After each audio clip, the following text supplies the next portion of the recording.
Olá, amigo da Novo Tempo, está começando o programa Lições da Bíblia, mais uma vez, esse programa que todas as semanas procura conversar com você a respeito de um conteúdo da Bíblia, usando o nosso manual de estudos, que é carinhosamente chamado aqui por nós da Novo Tempo e também pelos adventistas como a nossa lição da Escola Sabatina, que é o nosso guia de estudos aqui no programa.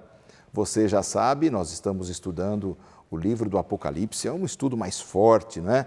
Não é leitinho ou papinha, é uma comida mais densa, mas também gera crescimento, né? Uma comida mais forte que gera crescimento no conhecimento da palavra de Deus, da vontade de Deus, especialmente com relação aos assuntos proféticos que falam sobre o futuro, o tempo do fim. E você também sabe, você que acompanha o programa, que nesta temporada do Apocalipse nós estamos trazendo aqui pastores, professores de teologia, que estão conversando com você a respeito de um conteúdo tão importante. Hoje eu tenho o prazer de receber dois professores de teologia da Faculdade Adventista de Teologia da Bahia, a FADBA. Um abraço aqui muito carinhoso a todos os alunos, aos administradores desta linda instituição educacional da Igreja Adventista ali na Bahia, e esses dois colegas vêm representando aqui esta comunidade acadêmica tão respeitada que é a FADBA. Eu tenho o prazer de receber aqui o pastor Clacir Júnior, professor lá na Faculdade de Teologia. Qual a sua área, pastor? Muito bem-vindo. Muito obrigado. Eu trabalho lá com o Novo Testamento. Novo Testamento. Uma área bem própria para o livro do Apocalipse, né? Exatamente. Muito bom, Clacir. Muito bem-vindo, viu? Muito obrigado. Deus te abençoe aqui no programa de hoje, um prazer recebê-lo. Juntamente com o pastor Clacir está o pastor Leonardo Nunes, que é o diretor da Faculdade de Teologia ali na FADBA. Isso. Mas, pastor Leonardo, você tem uma atividade, então, de dirigir a faculdade, mas também dar aulas, né? Com certeza. Qual a sua área específica? Eu também sou do Novo Testamento e... Então, vocês estão ali numa divisão de turmas. Atacantes aí do Novo Testamento. E eu ensino a matéria de evangelhos e epístolas gerais. Que bom, uma alegria receber vocês, meus amigos, como pastores, professores de teologia da Igreja Adventista, lá na Faculdade Adventista da Bahia. Meus amigos, vamos fazer uma oração para a gente começar o programa de hoje? Pedir ao pastor Clacir que ore para nós, por favor. Nós te louvamos, Senhor Deus, por tuas bênçãos, especialmente pelo privilégio de estudar a tua palavra. Amém. Envia teu Espírito sobre nós, para que a tua palavra será aberta, teu Espírito nos ensine a tua vontade. Nós oramos no doce nome de Jesus. Amém. Senhor. Amém, amém. Vamos direto para a palavra do autor, com o pastor Ranko Stefanovic, o autor do nosso manual de estudos. Analisando cuidadosamente as profecias bíblicas, indica que a dedicação do povo de Deus será testada pela forma como o povo de Deus obedece ao que ele nos mandou fazer através dos 10 mandamentos de sua lei. No entanto, quando lemos o livro de Apocalipse cuidadosamente, é claro que no final dos tempos, o teste da fé desse povo não será de todos os 10 mandamentos, será dos primeiros 4 em particular.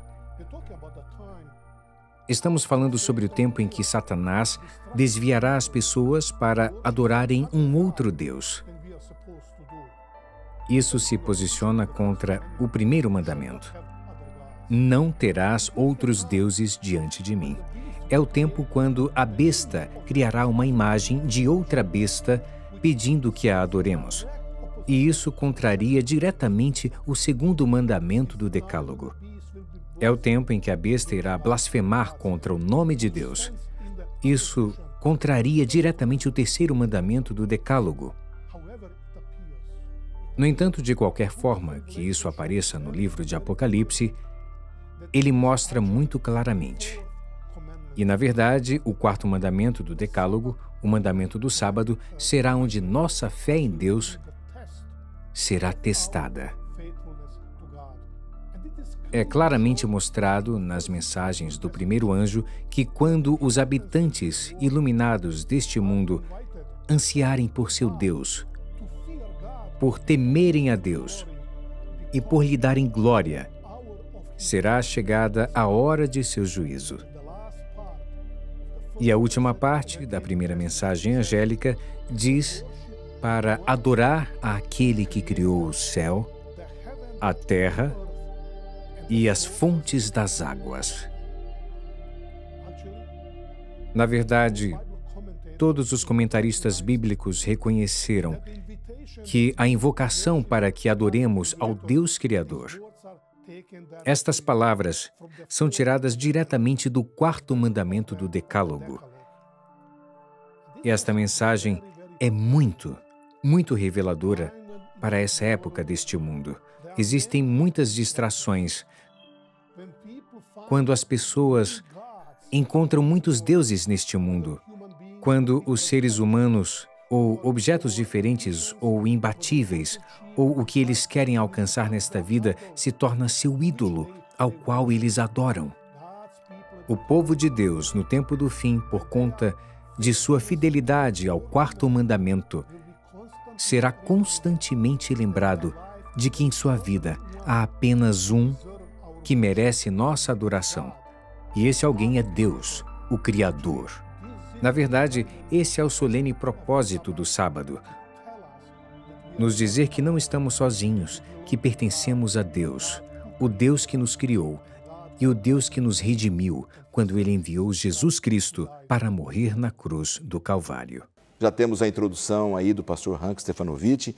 É um tema bastante importante e o título do nosso manual de estudos é O Evangelho Eterno de Deus. Pastor Leonardo, quando você ouve assim esse termo, essa frase, o Evangelho Eterno de Deus, para a gente introduzir aqui a nossa conversa hoje no programa, o que vem à sua mente? Bem, Evangelho eterno, pelo próprio nome, é alguma coisa que vem antes da criação do mundo e vai continuar depois da criação. Mas a palavra Evangelho significa boas novas. Ela está ligada diretamente, de acordo com Romanos capítulo 1, verso 1 ao verso 7, com aquilo que Jesus Cristo faz e faz também em nossa vida. Então, quando se fala em Evangelho, nós estamos falando de Jesus Cristo e tudo aquilo que Ele faz por nós e também tudo aquilo que Ele é. E em Apocalipse não é diferente, é a mesma temática, agora ampliando um pouco o conhecimento que nós temos sobre o Evangelho. Não é? Maravilha. E aí, pastor Clacir, também você com a sua visão assim sobre o tema dessa semana. Eu gosto muito da expressão Evangelho Eterno e é maravilhoso como o Apocalipse apresenta isso nesse momento crucial, né? Especialmente em Apocalipse 14. Às vezes, algumas pessoas têm a impressão de que o Evangelho mudou ao longo do tempo. Que uma hora a boa notícia de Deus é que você precisava ser salvo de uma maneira, depois você era salvo de outra maneira, e que alguns talvez pudessem pensar, agora quando chegar no fim, alguma coisa diferente vai acontecer. Mas quando a gente olha para o Evangelho eterno, ele continua sendo eterno, o mesmo Evangelho que Adão e Eva receberam no Éden, que os patriarcas e profetas receberam, e que preparou o caminho para a vinda de Jesus, o Evangelho que Jesus proclamou, que os apóstolos proclamaram, que a igreja proclamou ao longo dos séculos, é o mesmo Evangelho que é, agora nos dias que nós vivemos, e será proclamado até a volta de Jesus. Então, essa é uma segurança muito grande. Deus não muda de ideia, Deus não é tão volúvel como alguns pensam. Né? Deus o plano dele é esse, ele não vai mudar porque é o melhor plano para a nossa salvação. E é por isso que a gente tem que ter confiança em Deus, porque vem essa segurança, né? A gente pode ter segurança da salvação, segurança das boas novas eternas, como o pastor Leonardo comentou, que Deus não muda, o meio de salvação está lá definido, não há nenhuma mudança no plano original, o plano de voo está bem definido. Estudando o Apocalipse nessa temporada, a gente está percebendo, pastor Leonardo, como Satanás e seus anjos tem também um plano estabelecido de destruição do Evangelho Eterno de Deus. E como ele está fazendo uma estratégia, entendendo que no tempo do fim, como nós estamos vivendo, nós já estudamos aqui, para os nossos telespectadores irem se situando, vivemos no tempo do fim, relembrando apenas a cada um de vocês, no fim do tempo do fim, Satanás tem uma estratégia interessante e no final das contas, a impressão que a gente tem é o que vai ficar uma decisão de cada ser humano É isso mesmo? Ou eu estou num exército de Deus, ou eu estou no exército do inimigo? Como é que isso vai acontecer no tempo do fim? Essa é, na realidade, o tema de Apocalipse 13, falando da trindade do mal, e de Apocalipse 14, de como responder a essa trindade. E é interessante, a gente vinha conversando aí nas nossas andanças sobre o entendimento da validade e da importância de Apocalipse capítulo 14 e o verso 12, não é? Que é bem o texto principal nosso, né? O nosso verso para memorizar aqui. Aqui está a paciência dos santos. Pode continuar. Dizendo, na realidade, eu me referi ao verso 12, verso 13. Aqui está a perseverança dos santos, os que guardam os mandamentos de Deus e têm a fé em Jesus. Aqui está mostrando aquele que vai vencer no meio desse conflito. E depois tem o verso 13, que parece que fica meio fora de lugar, não é? Diz, bem-aventurado os mortos, que desde agora morrem no Senhor, sim, diz o Espírito, para que descanse das suas fadigas, pois as suas obras os acompanham. Então, no verso 12 você tem os vivos, no verso 13 você tem os mortos. E nos dois você tem a mesma plataforma de vitória. Aqueles que estão em Cristo, aqueles que guardam os mandamentos, têm a fé em Jesus. Quer eles sejam vivos ou mortos. Ou mortos, eles têm vitória. E a vitória para qualquer um dos dois é continuarem firmes em Jesus Cristo. Maravilha. Então, eu acho bonito o Apocalipse, pastor, porque é um livro que fala sobre vitória. Aqui no nosso manual de estudos, nós encontramos aqui um assunto bastante interessante, relacionado às 3 mensagens angélicas. Nós encontramos isso ali em Apocalipse 14, 6. Essas mensagens, elas são mensagens dadas por anjos, são mensagens dadas por homens. Como que a gente pode entender melhor essa visão das 3 mensagens angélicas? É interessante que a gente está estudando, especialmente essa semana, Apocalipse 14. Se a gente fosse olhar para Apocalipse 14 do ponto de vista estrutural, a estrutura maior do Apocalipse, ele está dividido basicamente em 4 partes. Você tem Apocalipse 14, 1 a 5, você tem a visão dos 144 mil, uma retomada daquilo que a gente estudou lá no capítulo 7. Depois você tem as 3 mensagens angélicas. Em seguida você tem uma cena da vindima e da ceifa. Então, essas 4 cenas, elas estão dentro de 2 arcabouços. No Apocalipse, você tem a identidade do remanescente de Deus nos últimos dias. Então, você tem Apocalipse 14, 1 a 5, quem eles são. E Apocalipse, a partir do verso 6 até o verso 13, o que eles fazem. E depois você tem uma descrição da volta de Jesus sobre 2 aspectos. Do ponto de vista positivo, que é a ceifa, os santos, os que creram em Jesus, são resgatados da terra. E você tem a vindima, que é um aspecto negativo, que é o juízo executivo de Deus, a morte dos ímpios. Então, quando a gente vai pensar nas 3 mensagens angélicas e ver os anjos, se a gente pensar na estrutura, a Apocalipse introduziu o que eles são, como eles são fiéis a Deus e o que eles vão fazer no final dos dias. E agora se usa o símbolo do anjo. Normalmente, na nossa cultura ocidental, a gente sempre associa o anjo com um ser de luz, normalmente com asas, com uma auréola. E na Bíblia, na grande parte das ocasiões, a palavra para anjo, que é a palavra grega angelos, é simplesmente um mensageiro. Alguém que está dando uma mensagem. E em Apocalipse 14, 6, quando a gente lê sobre o Evangelho Eterno, Sim. Vi outro anjo voando pelo meio do céu, tendo o Evangelho Eterno para pregar aos que se assentam sobre a terra. Então, a ideia é, o povo de Deus foi identificado no iniciozinho do capítulo 14, agora o símbolo dos 144 mil se transforma agora nos 3 anjos, que agora estão dando mensagens de advertência, de esperança, de vitória para todo mundo que está na face da terra, falando sobre a vitória final de Deus. Então, nessa visão, pastor Leonardo, todos nós podemos ser mensageiros. né, de acordo com essa visão da etimologia ali, do significado da palavra anjos, né? Todos nós, ou seja, as 3 mensagens angélicas, elas são cumpridas pelos mensageiros de Deus nos últimos dias? Como você vê essa situação? Eu vejo que todo aquele que é do povo de Deus precisa pregar essas 3 mensagens, como nós encontramos aqui. E é interessante que antes de pedir para nós pregarmos a mensagem, as mensagens, é dito o fim daquele que ama Deus, qual a finalidade, qual o propósito, qual é o final, né, da história, que é o capítulo 14, o verso 1 ao verso 5.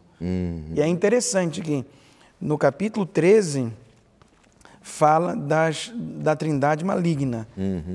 No capítulo 14, verso 6 em diante, fala da resposta do povo de Deus. Entre essas duas coisas, Deus, no capítulo 14, verso 1 ao verso 5, diz qual é o final. É como se fosse um filme, não é? Que você tem o início do filme. Começo, meio e fim. Enfim, mas o interessante é que ele pega o fim do filme e coloca no meio. Para você saber, olha, vai ter luta, vai ter batalha, mas o final já está escrito. É o povo de Deus, junto com o Cordeiro, no Monte Sião, de pé, andando e seguindo o Cordeiro por onde quer que ele vá, cantando para toda a eternidade. Então, o final já garantido em Apocalipse, a vitória certa para o povo de Deus. Então, vale a pena pregar, mesmo que seja contra todas as hostes principais e potestades do mal, vale a pena pregar. Mesmo que você esteja aparentemente na contramão de todo um sistema, né, de vida como nós vivemos hoje no tempo do fim, vale a pena pregar, não é? Tem que ter esse foco daquilo que vai acontecer no final. Sabendo o que vai acontecer no final, eu tenho mais segurança para desempenhar a minha atividade hoje, né? E essa imagem que o pastor Leonardo está trazendo à tona, que está aqui no verso 4 de Apocalipse 14, falando sobre o povo de Deus nos últimos dias, é dito que são eles os seguidores do Cordeiro por onde quer que vá. Como a gente estuda normalmente o Apocalipse, as imagens do Apocalipse são tiradas lá do Antigo Testamento, né? Então, normalmente a gente é acostumado a pensar em Cristo como pastor. E no Apocalipse, ele é o Cordeiro. Lá no Antigo Testamento, as ovelhas seguem o pastor. Agora as ovelhas seguem o Cordeiro, que morreu por elas. Essa é a grande segurança. A gente não vai viver nos últimos dias sem alguém para mostrar e levar pelo caminho. E enquanto isso está acontecendo, o povo de Deus está contando as boas novas da salvação para quem quiser ouvir. É isso aí. Então, você que está acompanhando o programa de hoje, você é um mensageiro de Deus, não é? Essas mensagens angélicas, elas podem ser cumpridas no seu âmbito da pregação, da proclamação, por você e por mim, por todos nós que aqui estamos, como mensageiros do Senhor, né, nessa grande missão de proclamar o Evangelho eterno a todas as pessoas. Agora, vocês falaram que aqueles que seguem o Cordeiro, aqueles que foram redimidos, mas podemos ter a promessa de que Deus estará com a gente, não é? Até o fim, mesmo nas piores batalhas. Essa segurança o Apocalipse também nos dá, não é, pastor Leonardo? De que Ele estará nos acompanhando em todo momento. Esse é o tema, o grande tema do Apocalipse, que começa em Apocalipse capítulo 1.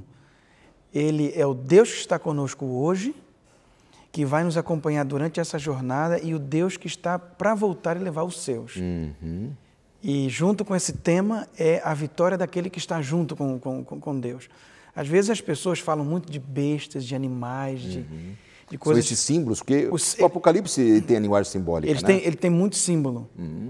Mas às vezes as pessoas, para tentar desvendar os símbolos, esquecem a mensagem, que é um Cristo presente, um Cristo que vai voltar para levar os seus, e os filhos de Deus que já são em Cristo vitoriosos hoje e o serão de forma completa e total quando ele regressar. Maravilha. Então, essa é a mensagem. Com base nisso que você falou, nós vamos para um rápido intervalo e, em seguida, nós vamos partir desse princípio. Temos pontos importantes, delicados a tocar aqui hoje, mas sem perdermos de vista o pano de fundo da principal mensagem do Apocalipse, que é justamente isso que o pastor Leonardo falou. Nós vamos para esse rápido intervalo, voltamos em 2 minutos.